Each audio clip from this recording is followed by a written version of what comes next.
What up, Toronto Raptor fans? I'm your host tonight, Aiden Moss. No Oren, no Sahal. We got Zarar in the house. What's up, Zarar? It's got third stringers in the house. That's right. We're scraping the bench. We just witnessed the Raptors win a second game in a row in a 1990s NBA score, 102-90. A stifling sequence of events against Washington. Pascal Siakam dominating on the Giants of Africa night, which is all fitting, and all the writers will be gleeful to have that theme running through. Zarar, first thoughts on the game? Well, first thoughts are that I enjoyed, I don't know if this is relevant or not. This is just what I observed. I loved the fact that we ran a lot of our offense through Delano Banton today. So I'm glad we made that decision on going with, Banton over Flynn, which I think is the way to go, given what Banton has shown and given what Flynn has shown. So I like that.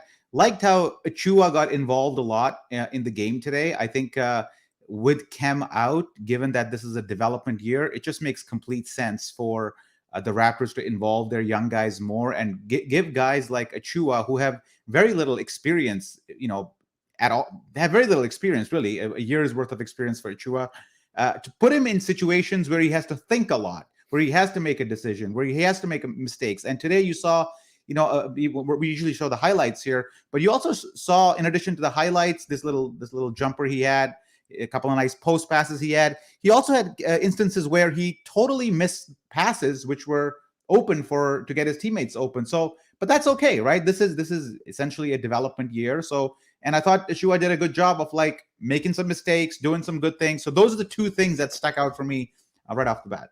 Yeah, with the pressures that I know you're talking about, the pass he especially missed was Siakam wide open in the corner for the three.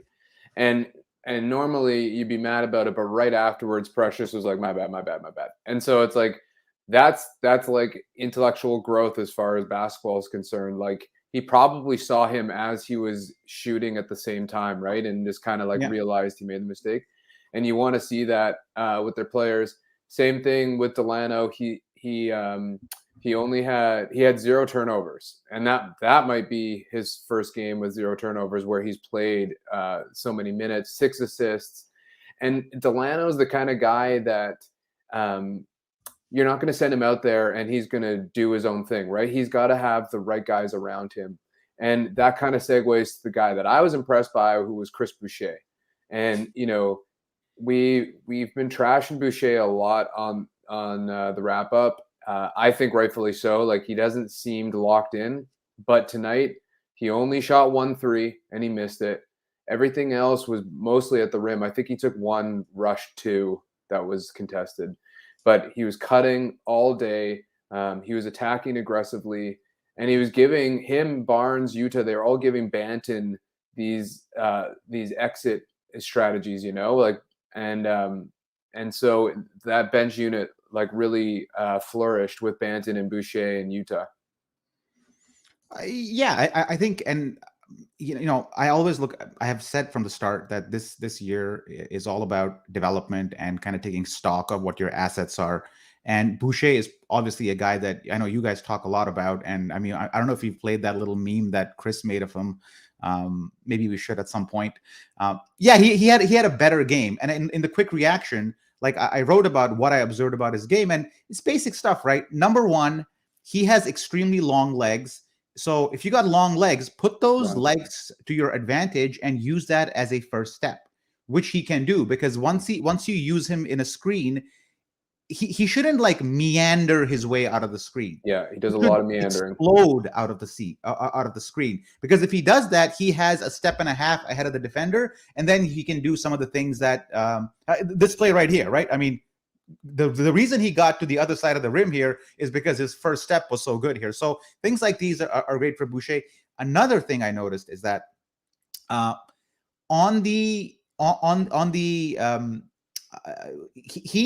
there's a play. Maybe it's this. I think this is the play. Don, that I was about to talk about, is that even when he is off ball, there will be instances where his man will leave him to do something, and that's his cue to cut to the rim. Yeah. And this is exactly what he does here. this play, if this ever actually works. Yeah, Believe me, that's what happened here. His man left him for half a second, and he was smart enough to just cut to the rim instead of going back out to the 3-point line. So Boucher's effectiveness is all about doing the small stuff right. This is what I'm talking about. yeah, this is kind of like going back to the basics. It's like when your guy leaves you and you're open on the 3-point line nowadays, you stand on the 3-point line and wait.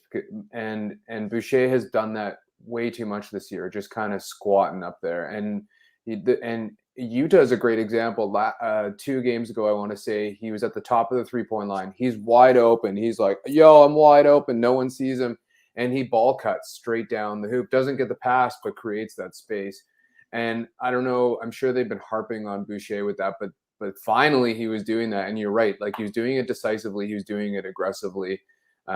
He looked engaged. And I don't know if that's because he scored early or like, I don't know, he got a vote of confidence in practice, but like he just finally looked like his old self, where he felt confident and, wanted almost.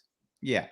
And I've noticed that he's also a guy who he seems to contest for a lot of rebounds, but is always in the wrong position to contest for the rebound. So his effort levels are usually there, believe it or not, I think. But oftentimes he's on the wrong side of the defender, or maybe too underneath the rim, or these kind of things. We should also say that the Wizards did not have a good game. They were pretty crappy in that first half.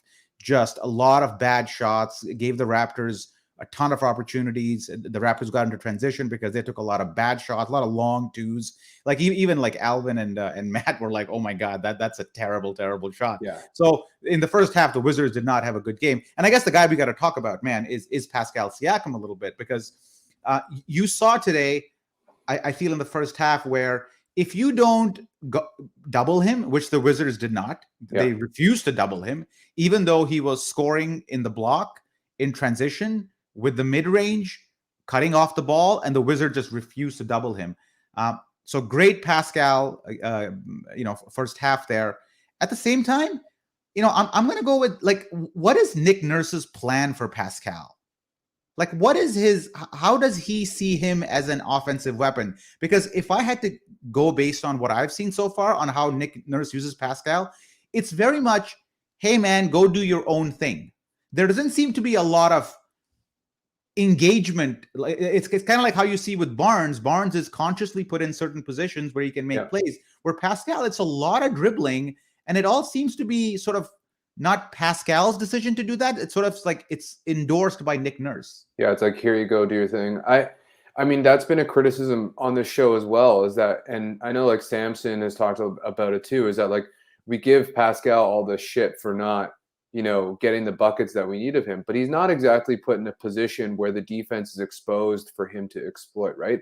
It's often with a set defense and the shot clock's down to 14 or whatever, and like, okay, go get a bucket. So it's a good question. I think when Pascal's hitting his jumper, it doesn't really matter, because like that opens the court up for him. He's also passing better. He had 3 assists, but I mean, all the same, like he's more decisive passing out of his isolations. He's more decisive scoring out of his isolations. And so I think it's something I would be curious to know what Nurse's strategy is. But like I said, he can go ISO all day if he's hitting that outside jumper. When things get a little bit cold, like, how do you activate him again? That's what I would be curious about. And I think I know how Pascal can activate himself when he's having a rough game. And it's this shot that we saw a couple times here, is when he drives, he kind of like stops and turns, and then he has this little fade available to him pretty much whenever he wants. He's too tall, too lanky for this to be blocked. He's too fast to prevent somebody from getting into that 9-foot area. And then right here, this little fade should be his bread and butter. Yeah, I don't understand why this has not become his bread and butter, because nobody can stop that shot. Nobody can stop him from getting to the spot. It's just that he hasn't developed that finesse from that area, that little soft, feathery touch that you need to hit that consistently. And I honestly think that can be his money range right there. Yeah, I think once he gets to his spot, he's basically unstoppable if you don't send double coverage. The problem is he doesn't always get to that spot, and that's kind of what I'm talking about with that jumper. Is that like pulling like Kuzma gave him on that one montage. Kuzma almost, I think he went under the screen, and Pascal hit the elbow jumper. And if he's not hitting that, then we're in a little bit more trouble. But yeah, I mean, hopefully this is gives him a boost of confidence. We knew it was going to take time for him to get back into things. He, like the Alvin and Matt were talking about, he missed training camp. He's like still shaking off the cobwebs. So I think we're seeing like a different Pascal than we've seen before. He also seems to be choosing his spots a lot better, right? Like we've been looking a lot of how Barnes and Siakam have been interacting, and it seems like more and more Pascal's becoming comfortable deferring in certain situations, and that's encouraging moving forward. Yeah, and I don't know if you noticed this too, but Barnes and Siakam, there was this one play. Actually, can we get to it? I know you got to go 8-2, so let's get to the plays, man, because I wanna talk about some plays, Okay. and I think it's relevant to our current topic at hand. It's the one, Don, that I posted in the chat. I don't know if this is the one.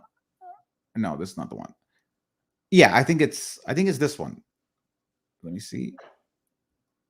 Yeah, exactly. So this is a situation where it's Siakam who is sort of he's trying to get Siakam the ball on the right side, because I don't know, that's what we're supposed to do. But Barnes then realizes that Siakam doesn't have the mismatch. It's Barnes who has the mismatch. Right. So this recognition that, man, this is not a situation where I need to pass the ball to a guy who's already kind of getting squeezed out to the baseline a little too much, because Siakam here he's in a decent position, but kind of far away from the rim, tries a back cut, doesn't work. But halfway through that play, Scotty realizes that it's the more advantageous option here is for him to go and drive. And I think you'll see more and more of this realization from Scotty as we progress through the season, and you'll see the Raptors become more effective because of recognitions like these. Well, yeah, and an earlier play, he faces up at the 3-point line and he gets an immediate double. I'm not sure what Washington was doing, and it's an instant swing, I think, maybe to Pascal for the three.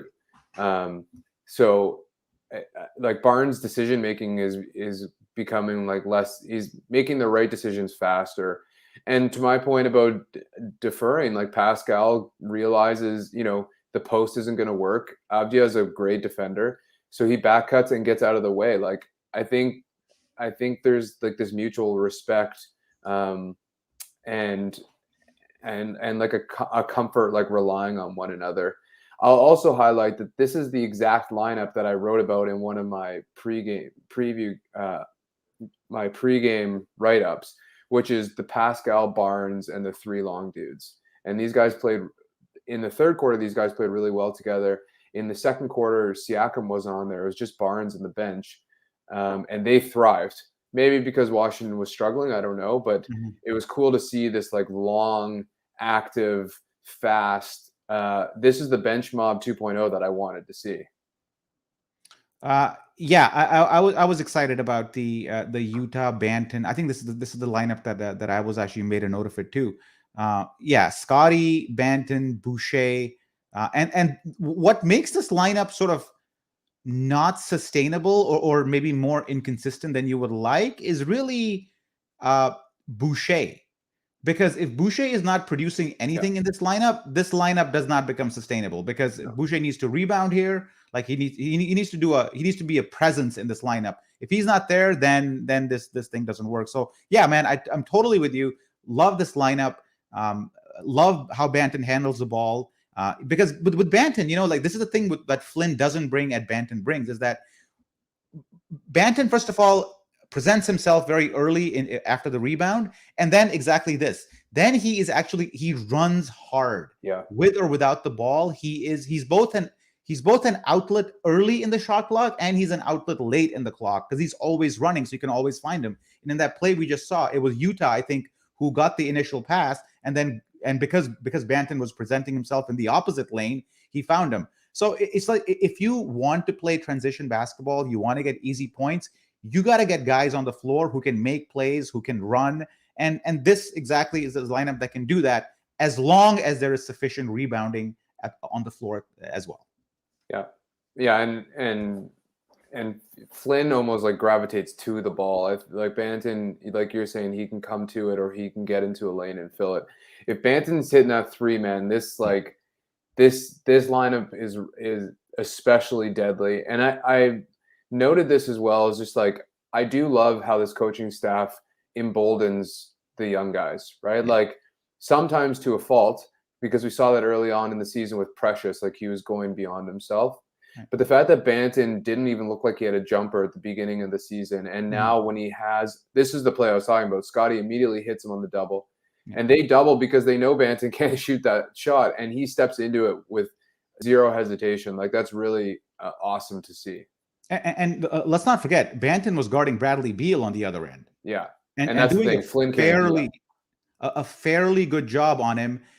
Beal is obviously an explosive player, so when the screen was set on Banton, Beal doesn't need a lot there to like drive and attack. So yeah, there were cases where Banton was kind of a little slow-footed because of the screen and Beal's explosiveness.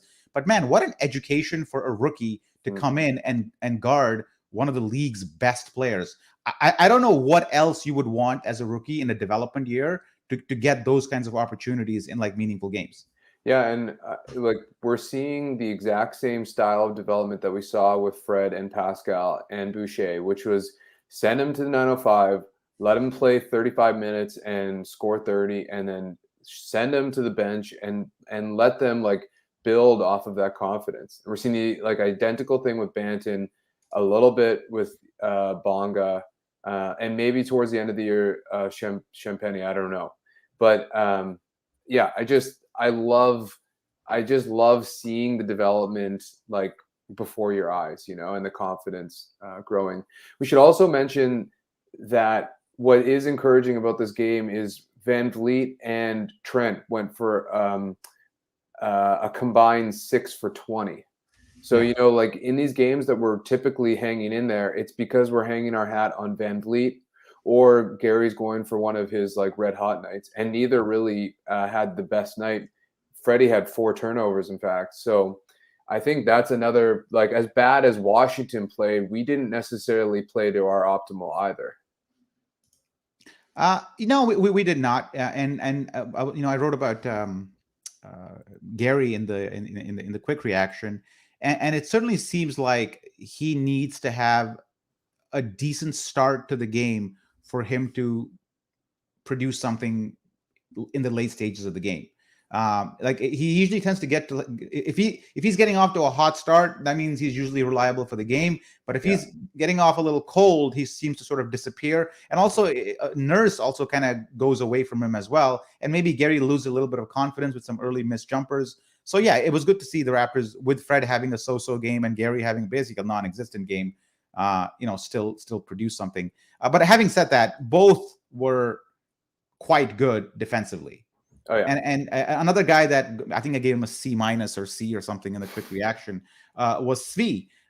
But he also had in his little brief time there, he played excellent defense because that guy is great at preventing passes from one side to the other. He denies a lot. He denies very effectively, almost to the point he denies so hard that he almost gets back cut if the other guy actually moved without the ball. So Svi, I can see why Nurse brings him in because he does up the defensive intensity in just short spurts. Some of his stuff may not be reflected in stat sheets, but in terms of like general intensity on defense, he definitely cranks the volume up a little bit. 100%. He knows the algorithm to play in time, and that's bust your ass on defense and be aggressive on offense. And like he doesn't always make the best play. He has athletic limitations, especially on the defensive side, but he plays hard. I like him in the rotation. I think he fills the Gary Trent role well, and if he's hitting, great, keep him on, and if he's not, take him off. But Nurse does seem to trust him. I mean, even when this bench was rolling and he didn't really need to have Svi in the game, he still threw him out there. So it's good to have him as like kind of a spare part if we need a spark off the bench. Yeah, man. There's Yeah, go ahead. throughout Raptors history, there have always been certain guys who you kind of scratch your head and you go, "Why does the coach love him?" Because the stats aren't there. And you know, John Salmons, you may remember, Of course I was the do. I thought Raptor. about drafting him in our all-time Raptors draft. Yeah, you did. But the earliest example of this might have been Michael Curry. I don't know if you guys know Michael Curry, former Piston. I do recall that him. came to the Raptors with his he had like a vet leadership, even though he was like a role player pretty much. You know, so there's always like certain guys the coach just loves, and Svi just happens to be one of them. Good for him. Yeah, yeah. Don, let's roll to the next video footage, and then we'll go to questions, and then we'll get out of here. This is mine. So this is just one of like those awesome.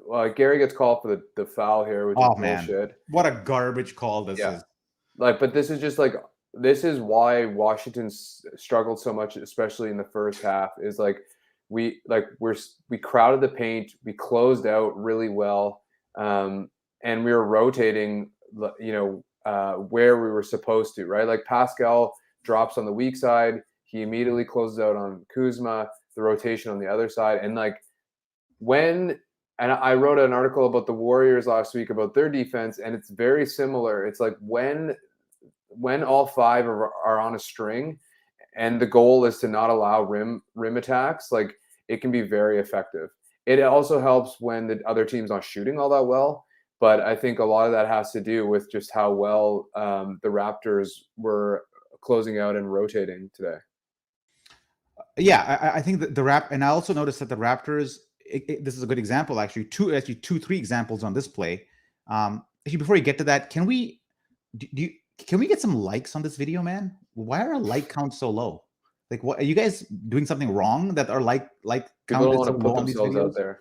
Are people don't maybe people just don't like us? Maybe it's as simple as that. Well, maybe it's as simple as that.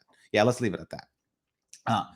A couple of things on this play. You will notice that there is nobody lunging at the perimeter defender. Yeah, that's a change. In this game, I noticed a significant change where people did not just just lunge at the perimeter defender. You saw more controlled finishes. Maybe that's part of the plan, but Gary over there and earlier Fred as well. I think it's a shift. Even Siakam there. I think it's Siakam there. Like he went out and he didn't lunge at him. He actually tried to close him out and gave him the left side to drive, which is the weaker side for him. So I think that's progress. Totally. And Siakam, you can tell it's a fitness thing too. Like earlier, Siakam, that closeout was super lazy, but he like, it's not the greatest closeout, but he does recover and keeps Kuzma from getting to the hole. So that's all you can really ask. Yeah. And even Precious, throughout the first half, especially, Precious's paint presence was great, right? Like often he kind of disappears and our rim defense or our paint presence is kind of garbage, but he was really tight today, and it probably helped that Gafford was out. But we limited Gafford, we limited Harrell, and that's something we haven't been doing when Birch is out. So, all encouraging stuff. Yeah, we're not jumping. And Trace 124 kind of says it all. I mean, exactly. I mean, that's well said. That's what we observed as well too. According to the refs, too much body pressure by Gary. Yeah, I posted this clip on our YouTube channel because I was so pissed off. Like, there's a clip I just posted before this called, like, can you spot the foul? Can you? Do you see a foul there? He gets a little bit in his, like, jumping space. You know, like and Beal sells it as well. Like, it's pretty close. Yeah, I didn't like this call at all. But how about didn't get challenged? How about the loose ball foul on the jump ball? Is that the NBA history's fastest foul call? It's possible. I don't know, man. The refs have been. It's almost like they call different parts of the game differently. Yeah, it's like it's going to be a tight whistle. Then no, it's not. So today was. I hate talking about the refs, man. I know, and it was actually the fouls were pretty even, so whatever. Yeah. Okay, this is question time. If anybody has questions for Zarar or I to answer, throw it out there now. If you super chat us, we'll answer it first. Otherwise, back of the line, pals. Oh, I see a bunch here, man. I don't know. Let's go with the. I don't know. There's a few here. Okay. What do you Does think? Flynn get traded? Does Flynn get traded? Well, I mean, the nice thing is Boucher is boosting his value. So if we do want to make a move, and Boucher is probably the centerpiece, I think Flynn's kind of like that young guy that can give that you package into a trade. Yeah, I don't know. It could be too early to bounce on Flynn, especially because we're seeing how Bane is succeeding in Memphis. It's kind of like Masai might want to hold on to him to prove that he was right all along, which might take another year or so. But it wouldn't surprise me if he goes. What do you think, Zarar? I don't think he's somebody who is on our no trade list. No. Like, at the same time, I don't think he's actively being shopped because he hasn't shown anything so that another team who might be looking for point guard help will go to him, right? So it's his market value is, I'd say, fairly low. So if he was in a trade, he would be no more than maybe a second rounder or some filler in part of another deal. But him on his own as a trade bait, No. man, I can't see much happening there. No, that's maybe to create a roster spot, but even then, I don't know that we need to. Okay. Trace is a good question. Holler at Trace because very supportive. How does OG ISO plays fit with Siakam now that Siakam is finding his groove with the starters? Well, why do you think OG is an ISO player? I don't see him as an ISO. I see OG as somebody who may start a play in an isolation situation, but it's always with a mind to create rather than score, I find. Yeah, I get what you're saying, Trace. That there has been a lot of him like dribbling one-on-one, doing the step back pull-ups. I think that was asked of him because PASCAL wasn't here and we needed to generate offense. But I think there's room. You can't have too many playmakers, and I think there's room for all of them to fit, especially if Siakam and OG are hitting their spot ups. OG is a knockdown spot up shooter. So if every once in a while he needs to go get his and they're going to run plays for both, I think that's fine. As we saw with PASCAL a lot last year, you can over dribble and kind of kill the flow. So I don't like he'll fit. There's no question. It might take a little while for everybody to find their balance. I don't know if that's a good answer or not, but that's all I got. Yeah, I see. I don't see any issue in those two playing together if that's where Trace is going. I don't see that. That's why they pay the coaches the big bucks. Yeah, exactly. Yeah.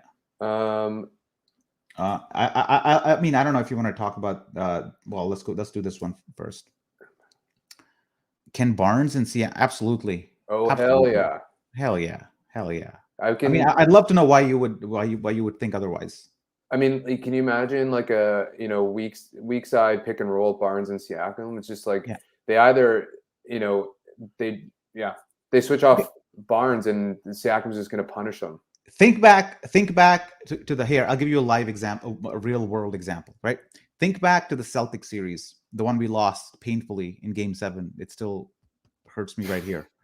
One of the problems was that Fred VanVleet, when running pick and rolls with Jason Tatum defending and with Pascal Siakam or whoever it was not able to make the passes that needed to be made because of length, because of whatever, the Celtics basically extending their defense.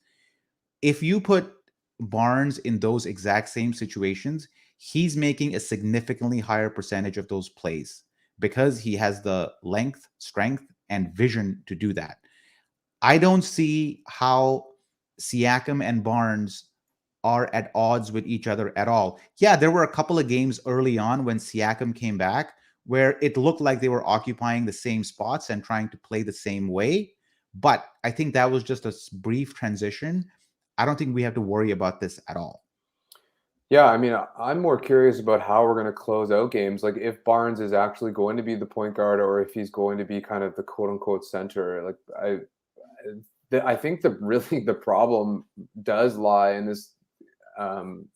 This follows from the previous question is like how to figure out our lineups and how to get the balance in those closing minutes. But I agree with you. I think like you already can see how Barnes operates above the defense and is already looking for that weak side kick or that cutter. And so like I think I think him as point guard is going to be wonderful, especially with OG off ball.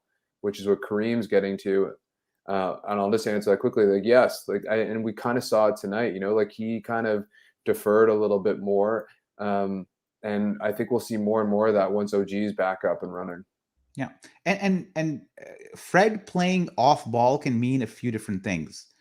Most people, when they say off ball, they mean, can Fred be a spot up shooter? And he can. And this year he has extended his range. So maybe last year, if you told me, can Fred be a spot up shooter? I might have said, yeah, maybe, as long as it's like, within a certain range. But now he can shoot quite confidently 2-3 feet behind the 3-point line. So that has changed as well. So yes, he can do that. But also, if playing off the ball means that the ball is swinging around, and Fred can actually, because he's an excellent ball handler, can actually, instead of just shooting it, drive and start a secondary movement on that play, that's added bonus. Because how many teams have secondary ball handlers like Fred VanVleet, who are basically 2 point guards on the floor, right? So it's not just about spot up shooting when we're talking about Fred playing off the ball. It's also doing that secondary creation after the initial play has been run. Vis-a-vis Kyle Lowry last year. Yes. Or the year before, really. Do you want to, let's do this one. Do I believe Fred VanVleet will get a max extension? I stopped paying attention to salary numbers like a few years back. Honestly, like I used to be like hung up on who's making what and does it hamper the cap. And that was mostly because we had GMs that really just hamstrung the team, namely Brian Colangelo, who was Rob Babcock being another one, rest in peace. With Masai, I find myself paying a lot less attention to cap management, because I sort of am of this view that all our players have enough of a market value where if you need to move things around, you can. And none of the assets that we have invested long-term into have even moderate probabilities of being undervalued or overvalued. So to answer your question, I hate to say this, but on these ones, I kind of go with the hashtag trust Masai. Yeah, I think he'll get it. I think we saw with Gary Trent, like he's worth more than he would be on the open market just by virtue of bird rights and everything else. Like, it doesn't hit the cap as much. He's a foundation of this team. He's going to be a foundation moving forward. If Barnes is going to make the steps we anticipate him to make, we're going to be making like a top of the Eastern Conference push in the coming years, and Fred's going to be part of that. But would you give him a max extension like now? I mean, like I would wait. No. Yeah, I don't know that. I don't know that. I don't know. Sure, why not? I don't care. I don't really think it matters, but I just I don't. That's beyond my strategic thinking. But I mean, I guess your leverage is at its worst right now because he's playing at a almost all NBA level. Yeah, sure. What's next? Hey, good point made by this is a good point too, but relocate. We were talking about Fred off the ball and relocating within the play. Even though he's off the ball, he definitely is not somebody who is static off the ball. No, he's moving himself and keeping the angle open to wherever the ball is so he can get it, right? So it's having smart off the ball players, smart spot up shooters is something we don't actually talk enough about. Because if you look at all the great 3-point shooters of history, like, you go from Kyle Korver down to like the rifleman Chuck Person, all those guys were excellent at relocating. They never, or Del Curry for Raptor fans, right? Always relocating, not static shooters on the corner. Jason Capono was another one, even though I never liked the guy. I know you almost picked him for did you pick him for your Raptor team? I don't think I ended up doing it. No, I don't think you did it. Okay. But he was another guy who relocated pretty well too. So Fred, I think, falls in that category as well. Yeah, well, and we saw it last game against Milwaukee with Drew Holiday guarding him. He can be Steph Curry-esque in the, like, he has the ball, he passes it, and he immediately relocates for an open jumper. And like you said, that is I mean, when you're a Kyle Korver, like, you make your living off of finding open space. But to be the main ball handler and then to go find an open space immediately off ball is you see that less often. And Fred VanVleet's made a good or has done that more so this year. Yeah. Okay, what else we got here? What does this mean? What does it mean? All right, Jesse, give us your critique in the comments. What's your critique, Jesse? What's your critique, man? And then we won't call you a hater. Yeah. It's not hating if you present an argument with data. Like, that's not hating. If you say Pascal's a punk, trade him, that's hating. Yeah. Yeah. What is this one? Will the Raptors be ready, I'm guessing, for 2028? What's happening in 2028, man? Well, we'll have re-signed Olympics, maybe 6 years from now. Barnes is on a second contract. Delano's all Barnes NBA. is winning MVP in 6 years, man. OG's bigger than Kawhi. Yeah, I mean, the parade is probably going to happen in 2028. So yeah, I think the Raptors will be ready for 2028. Well, that's when Masai is running for prime minister, I think. So yeah, tough. Do you think Pascal will get his second big contract with us? What's can you Don, can you put up that thing up again? Yeah. 34. He's going to be what? Yeah, he's definitely getting one more big deal for sure. He'll be 30 then. He'll be 29, 30. That's prime, man. That's prime. Yeah. He definitely is getting a big deal. And he probably will get it from us. Yes. It's hard to know. I mean, like 3 years is a very long time. Like, there's injuries, there's all kinds of stuff going on. So it's hard to say, but I would say at this rate, there's no reason to suggest that he's not going to progress more so to justify another contract. Yes. And I want to be clear. Like we don't see it as a linear progression necessarily, no. or few players do an exponential one, but definitely not even a linear one. But I think he may plateau. But even Siakam at a plateau, which is a little bit more than what he is today, still warrants pretty decent money on the market. Yeah, I agree. Yeah, Supermaxes are different, and I agree they can be more crippling. I mean, look at John Wall right now, but those are rare instances. And yeah, Siakam, yeah, I don't know. It's too much conjecture for me. Yeah, I can barely tell what's happening tomorrow, man. Okay, what's the schedule like? Let's get out of here. Okay, we got. I had it somewhere. We got OKC Oklahoma. From the screen. Thank you, Don. Our producer Don doing a fantastic job, man, as always. Okay, so we're going back to another 5-game winning streak, heading into Brooklyn on Tuesday. Does that sound about right? Man, that Knicks game. I mean, the Knicks game may be. What do you think of the Knicks free fall right now, man? They just got pumped by somebody without their Philly. Was it a shitty Philly team? No, Denver. It was Denver with all of their injuries, I think. So, yeah, but they played. Randall had a game on us, man. The last time we played him, so maybe that's that could be a tough one. But certainly OKC is. I don't even know if we need a post game show for that one. The question about OKC is: do we set the NBA record for biggest margin of victory or not? Man, some of the stats out of that game were insane. 82 points. We're talking about OKC versus who was it? Memphis without Ja Morant beat them by 73 points.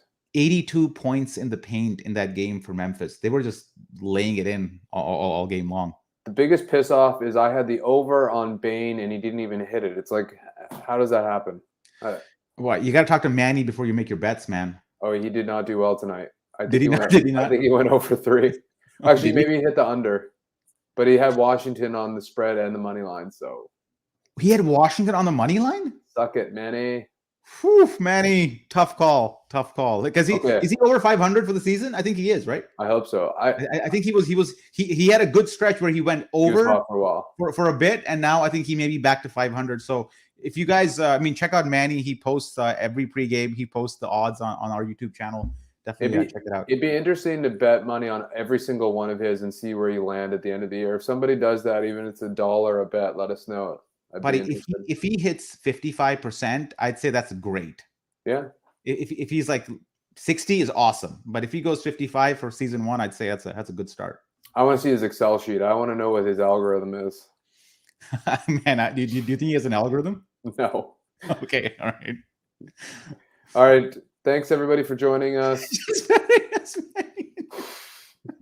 Horrible. We'll have to get Manny on here, Phoenix, so you can own up to that.